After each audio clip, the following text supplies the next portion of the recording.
A dual clutch transmission, DCT, delivers lightning-fast shifts, impressive fuel efficiency, and sharp throttle response. But if you use it the wrong way, it can wear out much faster than you think. Many drivers still treat it like a regular automatic, releasing the brake on hills, creeping slowly in traffic, or holding light throttle for too long, without realizing that each of these actions quietly grinds down the clutch over time. In this video, we'll go over 7 driving habits that wear out a dual clutch transmission early, and how to drive properly so your car stays smooth, durable, and efficient. Subscribe to the channel for the latest videos.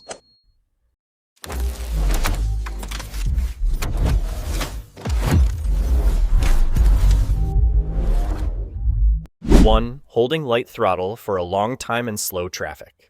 One of the most common mistakes DCT drivers make is lightly pressing the gas pedal to let the car crawl forward in traffic or while maneuvering in a parking lot. Most people think this makes driving smoother and easier. No need to constantly brake and accelerate. But in truth, this is one of the fastest ways to wear out the clutch in a dual clutch transmission. Unlike a regular automatic, a DCT has no torque converter. When you apply light throttle, the transmission keeps the clutch half engaged, partially connecting and disconnecting to maintain low speed. In this state, the friction plates inside the clutch are constantly rubbing against each other, generating heat quickly and burning the clutch surface. For dry clutch DCTs, this is even worse because there's no fluid to absorb or dissipate the heat. Just a few minutes of constant creeping in traffic can double the internal temperature. You won't feel the damage right away, but the signs come soon. Harsh gear changes, slow response, or a faint burnt smell from underneath the car after a long traffic jam. If this keeps happening, the clutch wears down, the transmission starts to slip, and eventually you'll need a full clutch pack replacement, which can cost several $1,000s. The correct technique is simple. Don't use the gas pedal to crawl. Let the car move forward using the clutch's natural creep. Release the brake and let it roll on its own. When you need to stop, brake firmly so the transmission can fully disengage the clutch. When there's enough space, apply gentle throttle to move, then stop again. This move and stop rhythm allows the clutch to rest and cool down between engagements, greatly extending its lifespan. If you regularly drive in heavy traffic, enable auto hold or use low-speed cruise control if your vehicle supports it. These systems automatically control the clutch engagement, reducing heat and wear. Also, check the transmission fluid regularly. Burnt or degraded fluid can no longer cool effectively and may accelerate damage. 2. Staying in drive without pressing the brake during long stops. This small but damaging habit is surprisingly common among DCT drivers, leaving the gear in D without pressing the brake during long stops. Many people think, the car's not moving, it's fine. But for a dual clutch transmission, this forces the system to operate incorrectly and causes unnecessary clutch wear. Here's what happens. When the gear is in D, the transmission is still trying to deliver a small amount of torque to the wheels. If you're not pressing the brake, the car wants to creep forward slightly. To prevent movement, the DCT has to hold the clutch in a half-engaged position, meaning the friction plates are still in contact. That constant friction builds up heat, and after just a few minutes, the temperature can get high enough to boil the oil in a wet clutch, or scorch the surface of a dry clutch. In a traditional automatic, this isn't a big problem because the torque converter allows the car to stay still without fully disconnecting power. But a DCT doesn't have that. It behaves more like a manual gearbox, except the computer operates the clutch for you. So when you leave it in D without braking, you're effectively forcing the system to hold the clutch the entire time, just like resting your foot on the clutch pedal in a manual car. If this happens often, the clutch surface wears down. The transmission begins to slip slightly during shifts, or you might hear a faint squeal when taking off again. Over time, the clutch loses grip, the ECU increases clamping pressure to compensate, and the wear accelerates even faster. Eventually, you may need a clutch pack replacement, costing anywhere from $1,500 to $3,000, all because of one overlooked habit. The fix is simple. If you're stopping briefly, keep your foot on the brake so the ECU fully disengages the clutch. For longer stops, over about 30 seconds, activate auto hold or shift into N, neutral, and apply the parking brake. This lets the transmission relax completely, preventing heat buildup and reducing clutch wear. 3. Shifting to neutral when the car stops. One of the most common misconceptions about driving a dual clutch transmission, DCT, is thinking you need to shift to neutral, N, every time you stop at a red light to let the transmission rest. Many people pick up this habit from driving manual cars, assuming that staying in drive, ID, keeps the clutch engaged and wears it out faster. But that's completely wrong for modern DCTs, and in fact, doing this too often can cause more harm than good. When you come to a stop and keep your foot on the brake, the transmission control unit automatically disengages both clutches. Mechanically, that's the same as being in neutral. No friction is happening, the clutch isn't wearing, and you don't need to do anything manually. Shifting to N yourself doesn't help. It actually forces the ECU to reopen hydraulic circuits, adjust fluid pressure, and then re-engage everything again when you shift back to D. Each time you do that, it creates a pressure cycle that adds unnecessary wear to the valves and solenoids inside the transmission. Some drivers also believe shifting to N saves fuel, but that's not true either. When the car is in D and the brake is applied, the engine automatically drops to its lowest idle speed and cuts unnecessary fuel injection. In N, the ECU must maintain a stable idle to prevent stalling, so fuel consumption actually increases slightly. The right way is simple. Keep the car in D and hold the brake normally. The ECU will handle the rest. If you expect to stop for more than 30 to 60 seconds, like in long traffic lines, you can turn on auto hold or shift to P, park, if it's safe. This way, the transmission stays relaxed, the clutches are protected, and you avoid unnecessary wear or actions. Take a quick 3-second break and hit the subscribe button to stay updated with our latest videos. 4. Downshifting while accelerating or upshifting while braking. Many DCT drivers complain that their transmission feels slow or doesn't respond correctly, especially when they try to downshift while pressing the gas or upshift while braking. In reality, nothing is wrong with the car. The issue comes from misunderstanding how a dual clutch system works.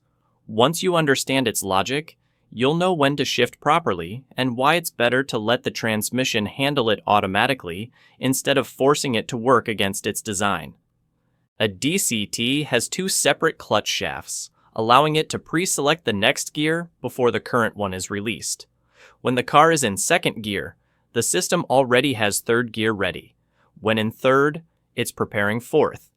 That's what makes DCT shift so fast and precise.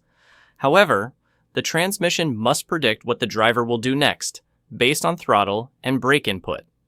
If you're pressing the gas pedal, the ECU assumes you want to accelerate, so it preloads the next higher gear for an upshift. But if you suddenly try to downshift at that exact moment, the system has to cancel its previous command, switch to the other clutch, and load a lower gear instead. That process takes a fraction of a second, not because of a fault, but because of how DCT logic works. The ECU relies on pedal data to predict your next action. When you do the opposite of what it expects, the hydraulic and electronic systems have to reset and repressurize, which introduces a small delay. In high-performance cars like those from Porsche or BMW M series, that lag might be almost unnoticeable. But in everyday models like the Hyundai Tucson or VW Golf, you can clearly feel it. The correct way to drive is straightforward. Don't force the transmission to act against the car's movement. When you want to downshift, ease off the throttle or apply light braking so the transmission understands you're slowing down. When you want to upshift, maintain steady throttle and avoid mixing in braking.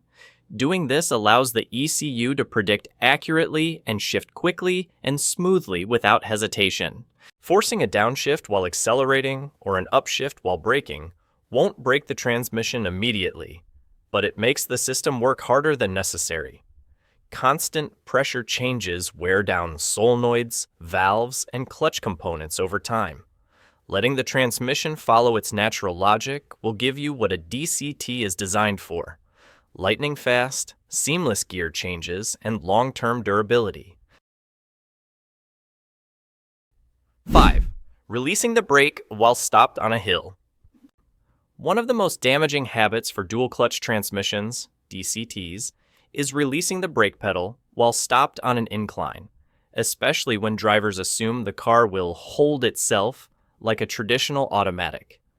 In cars with a torque-way converter, that's not a problem because the converter provides light holding force at the wheels. But with a DCT, it's completely different. In this case, the clutch itself has to slip to hold the car still, which quickly heats it up and wears it down faster than almost any other component. When you stop on a hill, gravity naturally pulls the car backward. If you release the brake but stay in drive, D, the transmission must engage the clutch to counter that force. The problem is, DCT clutches operate through friction, either dry or wet, depending on the type. With a dry clutch, there's no oil to absorb the heat, so the temperature rises quickly and can burn the friction surface. With a wet clutch, the oil can cool it down somewhat, but that same oil degrades faster and loses its lubrication properties. Just doing this a few times a day can wear the clutch pack tens of thousands of miles sooner than normal. Early signs include a faint burning smell when driving uphill, slight vibration when starting, or a noticeable delay when you press the gas. Over time, the clutch will slip more, the transmission may trigger error codes, and replacing the clutch pack can cost between $1,500 and $3,000, all because of one small habit. The correct way is to always keep your foot on the brake or use auto hold when stopped on a slope. When you press the brake, the system knows the car is fully stopped and automatically disengages the clutch, allowing the brakes, not the clutch, to hold the vehicle's weight. When you're ready to move, gently release the brake so the transmission can re-engage smoothly, then apply throttle. If your car has hill start assist, use it. It holds the brakes for 1 to 2 seconds, giving you time to switch to the gas without rolling back. 6. Creeping forward in stop-and-go traffic. Heavy traffic and inching forward a few feet at a time, that's the daily reality for city drivers. But for a car with a dual-clutch transmission, DCT, this is a silent nightmare for the clutch. Many drivers have the habit of lightly pressing the gas to crawl forward or constantly inching a few feet and stopping again, thinking it makes the ride smoother. In reality, this is when the clutch suffers the most, even if you don't notice it.